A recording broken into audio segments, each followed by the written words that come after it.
Bienvenidos, muy buenos días. Son las 6 de la mañana, 40 segundos. Un amanecer de martes sonriente, producto del triunfo de anoche de la Selección Colombia, pero adicionalmente del empate posterior de Brasil en el mismo grupo de Colombia. El empate y el triunfo de Colombia, Ricardo, que eran el resultado ideal que se nos dio. Colombia da un paso gigante en su aspiración de pasar de esta etapa en la Copa América. Hola Néstor, feliz mañana para todos. Buenos días, don Ricardo Orrego con los deportes. Primera noticia del día. Y una noticia que reconforta, producto de lo que ha conseguido Colombia. Habrá muchos detalles que analizar. Lo de James Rodríguez, determinante, un jugador que marcó la ruta, que marcó la guía, una victoria. Así va a ser la Copa América. No nos llamemos a engaños. Difícilmente un equipo va a poder superar y de largo a otro. Por eso fue y terminó siendo una batalla en un momento determinado el trámite del partido frente a los paraguayos. Y usted luego mira en la orilla del vecino y encuentra lo complejo que va a ser enfrentar a Costa Rica, el equipo del profe Alfaro, y las dificultades por las que está pasando Brasil. Siguiente partido de Colombia es frente a esta Costa Rica de Alfaro, que es el técnico, que argentino él, que trabajó en el Gol Caracol y que conoce bien a la Selección Colombia, ¿verdad? Claro, y que además es un gran lector de las realidades de los rivales que va a enfrentar. Mire que la noche anterior logró Alfaro plantear un partido absolutamente ultra defensivo, pero cada quien trabaja con las armas que posee, y eso es lo que tiene Costa Rica para tratar de luchar, y lo consiguió. Si su Brasil primer objetivo fue no perder. Si Brasil no pudo con esta Costa Rica, Colombia tendrá, es decir, Alfaro y Costa Rica no son fáciles. En ese partido Brasil-Costa Rica de anoche, Ricardo, muy bien Juan Carlos Vargas, que es el defensa, Juan Pablo Vargas, que es el defensa de Millonarios, prestado a la selección de Costa Rica. Jugó muy bien el Tico. Mire, ser zurdo, jugar en esa posición de líbero, con ese mando, con ese control, enfrentando a Vinicius, a Rafinha. Es decir, fue un jugador absolutamente eficiente. Y hay una historia bellísima, la del arquero de Costa Rica, un chico de 25 años que ataja en la tercera división de España. Juega en Ibiza, una playa de gozo, DJs y encanto. Y fue una de las estrellas de anoche. Fue el gran héroe, fue una verdadera muralla también para los ticos. El gol de Brasil fue en fuera de lugar. Sí, estaba adelantado Marquinhos cuando intentó ir al encuentro de la pelota. Es decir, la tecnología en un momento determinado está para dar o para quitar, por lo menos para equilibrar con certeza, y el fuera de juego tecnológico existe. Estaba mínimamente adelantado el pie y por eso se invalidó la acción de gol convertida por los brasileños. Colombia 2, Paraguay 1. Muy bien James Rodríguez. Impresionante la capacidad de James. Callando boquitas el gran James Rodríguez, que hay gente que dice que está acabado. Voy a mirar aquí a mi vecino. Muy bien Daniel Muñoz, que hace el primer gol. Muy bien Lerma, que hace el segundo gol. Muy bien Richard Ríos. Muy bien Richard Ríos, a mí también me gustó. Qué partido el de Richard Ríos, el recuperador, el hombre que le da salida y claridad. Y al final me parece que la Selección Colombia terminó sufriendo un poquito. Cuando Paraguay nos hace el gol, faltaban 20 y tantos minutos para terminar el partido, terminamos sufriendo más de lo que tocaba, ¿no? Lo que pasa es que pensábamos que esta Paraguay iba a ser un equipo sin ningún contexto, sin un plan de trabajo específico, sin una idea. Y nos equivocamos, cuidado. Esta Paraguay volvió a sus raíces, un equipo de garra, de lucha, de juego aéreo, de disputa física, y allí encontramos algunas dificultades. E incluso cuando el partido estaba 0-0, recuerde ese balón que perdió Davinson Sánchez y que terminó en un tiro libre que aguantó muy bien el arquero. Mire, poco se ve, pero las 2 o 3 ocasiones en las que Camilo Vargas respondió, sí. Eso habla de un arquero de categoría. Sí, sin ninguna duda. Muy eficiente bajo el arco de Colombia. Yo soy un tipo de fe y sigo creyendo. Les he dicho, hay que confiar y hay que creer en este equipo, y lo sigo haciendo. ¿Le gustó James, padre? Me gustó James. Ese centro de James es medio gola. Así. Los dos goles fueron. Sí, no, pero sobre todo el primero, porque es capaz de abrirse el espacio. Me alegra, padre Linero. Un centro que llaman centro banano. Sí, ese centro banano, en el que la fuerza centrípeta busca la cabeza del goleador. ¿Qué cosa? Él no va a parar. Me alegra que esté reconociendo. James, de lo mejor que hemos tenido en la historia del fútbol colombiano. Muy bien. Bienvenidos los volteados esta mañana, los que han apoyado siempre a James Rodríguez. No, hablando en serio. En serio, no. Yo también. Lo de James es que no tiene un partido malo con la Selección Colombia. Es posible que en sus equipos, en el Bayern o en el Real Madrid o en el Sao Paulo, donde sea, no sea el mismo jugador, pero se pone la camiseta de la Selección Colombia. Yo lo reconozco. Yo lo reconozco, usted sabe que he dicho que ya no más. No, pero ayer extraordinario. Bienvenido, padre. Son las 6 de la mañana, 5 minutos. En segundos vamos a hablar, por supuesto, de fútbol. Para quienes quieran opinar, los leo, los escucho desde muy temprano. También les hablaré de las primeras decisiones que ha tomado el Ministerio de Hacienda, apretándose el cinturón en medio de la crisis económica que tiene el gobierno, intentando ser serio el gobierno, intentando cumplir con la regla fiscal, ha decidido tomar varias medidas muy audaces. Ha congelado 20 billones de pesos del presupuesto nacional. Dice el ministro de Hacienda que no es un recorte, sino es un aplazamiento. Una de las medidas es que sube casi 60% de un totazo el precio del diésel para los grandes consumidores en Colombia. Son 150 empresas, cementeras, mineras de hidrocarburos, que no compran el diésel en una estación de gasolina, sino que tienen su propio sistema de abastecimiento. Les voy a hablar de ese tema en segundos. Aumentos de combustibles otra vez en Colombia. El Ministerio de Hacienda cuidándose de no subirlo para los pequeños transportadores, para que no le hagan paro y para no afectar el costo de vida. Y también les hablaré en segundos, bienvenidos, de las insólitas disculpas del comisionado de paz Oti Patiño, que lamenta el operativo militar en que fue dado de baja un terrorista de la Segunda Marquetalia. Todo porque ayer al tiempo estaban instalando una mesa de diálogo con esos señores, los traidores del acuerdo de paz de las FARC del 2016, a quienes el gobierno vuelve a graduar de interlocutores políticos, y ahora el comisionado Patiño se disculpa y dice que es lo mismo que piensa el presidente Petro, el ministro de Defensa y los mandos militares. Han dado de baja a este Hermes en Nariño y a Fito más arriba en el departamento del Cauca, resultado de 2 operativos militares. Esta mañana el gran novelón es alrededor de Julian Assange, que salió de una cárcel en Londres, el hombre de los Wikileaks, que va hacia las Islas Marianas. Tiene esta mañana parada en Bangkok, la capital de Tailandia.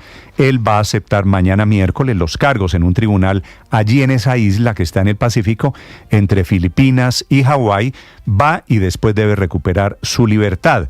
El presidente Petro lo invita a Colombia, el presidente Petro lamentando el caso Assange y diciendo que hay que defender, él que ataca todos los días a los medios de comunicación, que hay que defender la libertad de prensa. Assange, entre otras cosas, que lo que hizo fue filtrar informes militares, informes reservados de inteligencia, así que hay una enorme controversia alrededor de lo que simboliza don Julian Assange esta mañana a punto de recuperar su libertad. Bienvenidos, un gusto saludarlos, 6 de la mañana, 8 minutos. Aquí está lo más importante en el resumen que preparamos en Voces y Sonidos en Mañanas Blue. Todos aquellos que tienen una operación logística especial y consumen más de 20.000 galones mensuales. El gobierno expidió el decreto que permite aumentar el precio del combustible diésel ACPM a los grandes consumidores de combustible. Es decir, para aquellos sectores que consumen más de 20.000 galones al mes, como empresas de petróleo, minería y cementeras, entre otras. Estas grandes compañías deberán pagar el precio de paridad internacional, que actualmente se estima en alrededor de 16.000 pesos por galón, en comparación con el precio subsidiado, que es de aproximadamente 9.500 pesos. Este nuevo precio no se verá reflejado en las bombas de combustibles donde tanqueamos nuestras motos y carros, y con esta medida el gobierno espera ahorrarse unos 600.000 millones de pesos al año. Arnulfo Cuervo, vicepresidente de Fede Trascarga, se quejó porque el aumento no fue gradual como el del combustible corriente. Por ejemplo, los productores de cemento incrementarán el valor de los productos y esto incluso continuará perjudicando ese desarrollo mínimo que viene teniendo la industria de la construcción en el país. El gobierno nacional aplazó gastos estatales por 20 billones de pesos para garantizar el cumplimiento de la regla fiscal. Como el recaudo de impuestos se desplomó, al presidente Gustavo Petro le tocó sacar las tijeras para recortar los gastos. Los principales damnificados con el recorte son el Ministerio de Hacienda, el Ministerio del Trabajo y la Agencia Nacional de Infraestructura. Habrá menos presupuesto para los subsidios a la energía y el gas en estratos 1, 2 y 3. Hay pequeños recortes al presupuesto del Ejército, la Armada, la Policía y la Fuerza Aérea, y le quitaron recursos a los deportistas de alto rendimiento en un año de Juegos Olímpicos. El país va a enfrentar un fenómeno de la niña similar al que ocurrió en 2011 y se podrían generar pérdidas de hasta 20 billones de pesos por emergencias en diferentes zonas. Esa fue la principal conclusión de la reunión liderada por el presidente Gustavo Petro con varios de sus ministros y otras autoridades. Tras este encuentro habló el director de la Unidad Nacional de Gestión del Riesgo, Carlos Carrillo. Nosotros, por desgracia, hemos invertido demasiado dinero en recoger cadáveres, en responder a la emergencia, porque no hemos hecho el esfuerzo de prepararnos para esto. Y esto pasa, por ejemplo, por invertir en esos enfoques que trae esta actualización. En el marco de la instalación de la mesa de diálogo con la segunda Marquetalia, reapareció alias Iván Márquez, después de 2 años del atentado en el territorio venezolano que casi acaba con su vida y con una prótesis en su brazo derecho. Márquez, desertor del proceso de paz en La Habana, reconoció que alias Santrich, El Paisa y Romaña fueron dados de baja. La estrategia del gobierno de Juan Manuel Santos de negociar con las FARC y relegar a un segundo plano el proceso con la hermana guerrilla de DLN fue un desacierto. Y precisamente durante la instalación de esta mesa de diálogos en Caracas, Venezuela, generó polémica las declaraciones del Alto Comisionado para la Paz, Oti Patiño, quien lamentó y rechazó la baja en combates de alias Hermes, cabecilla de la segunda Marquetalia, durante combates con el ejército en Nariño. Hemos, maltratado la confianza que hemos ido creando desde febrero acá, digamos, con la segunda Marquetalia. Es un hecho fatídico y así lo entiende el presidente. Armando Noboa, el jefe negociador del gobierno con la segunda Marquetalia, asegura que no hay ninguna justificación para que este grupo se volviera a armar tras la firma del acuerdo de paz. Es por esto que el supuesto entrampamiento no será un punto de la agenda de diálogos. En esta mesa la discusión no es el contenido del acuerdo, es la falta de implementación de sus contenidos, y queremos llamar respetuosamente a la delegación de la segunda Marquetalia para que no se equivoquen. Simón Trinidad, una de las fichas claves de la desaparecida guerrilla de las FARC, deberá entregar detalles de cómo fue su vida y participación en ese grupo ilegal. Así lo ordenó la JEP tras concederle la amnistía por el delito de rebelión en medio del proceso que avanza por la masacre de Bojayá ocurrida en 2002. Una operación de las fuerzas especiales contra las disidencias de Iván Mordisco en Toribío, Cauca. Fue dado de baja el segundo cabecilla que estaba al mando de la estructura de Dagoberto Ramos, alias Fito, uno de los cabecillas más importantes del Estado Mayor Central. En retaliación por su muerte en Cajibío, Cauca, hubo fuertes combates entre el ejército y las disidencias. El comando en el Cauca desarrolló una operación ofensiva. La Corte Constitucional tomó una decisión histórica al establecer que los tratamientos médicos para la extracción de biopolímeros están contemplados dentro del Plan de Beneficios de Salud. El presidente de la Corte Constitucional, José Fernando Reyes. La Corte no estuvo de acuerdo con las conclusiones de los señores jueces, que en alguna medida estimaban que dado que estos procedimientos eran asumidos voluntariamente por las pacientes, debían inclusive asumir esos riesgos. Natalia Lara es una de las víctimas por los biopolímeros. Que a veces son 2 y 3 procedimientos los que se necesitan, cuestan alrededor de 30 y 40 millones de pesos dependiendo de la magnitud de la cirugía que se necesita. Por medio de un comunicado firmado por los presidentes de las altas cortes, es decir, Corte Constitucional, Corte Suprema de Justicia, Consejo de Estado y el Consejo Superior de la Judicatura, expresaron su preocupación tras la denuncia del magistrado Jorge Enrique Ibáñez sobre las presuntas interceptaciones ilegales en su contra. Por medio de esta misiva, además dicen que de ser ciertos estos hechos, estaría en riesgo la independencia de la rama judicial y la seguridad de los jueces y magistrados. In a major development today, Australian WikiLeaks founder Julian Assange has walked free from a British prison. Julian Assange llega a un acuerdo con la justicia norteamericana para evitar la extradición y tras 12 años sin libertad ya salió de prisión. El fundador de WikiLeaks se declaró culpable de solo uno de los cargos que le podría acarrear hasta 5 años de cárcel, todos condonables por el periodo que estuvo en prisión en Londres. El acuerdo debe confirmarlo ante un juez de las Islas Marianas en el Pacífico. el presidente de Colombia, Gustavo Petro, está aprovechando para extender una felicitación y una invitación a Julian Assange a través de su cuenta de X. Dice Petro: felicito a Julian Assange por su libertad. La prisión eterna de Assange y su tortura era un atentado contra la libertad de prensa a escala global. Denunciar la masacre de civiles en Irak por parte de la acción bélica de Estados Unidos fue su crimen. Ahora la masacre se repite en Gaza. Invito a Julian y a su esposa Estela para que visiten Colombia y hagamos un pacto por la verdadera libertad.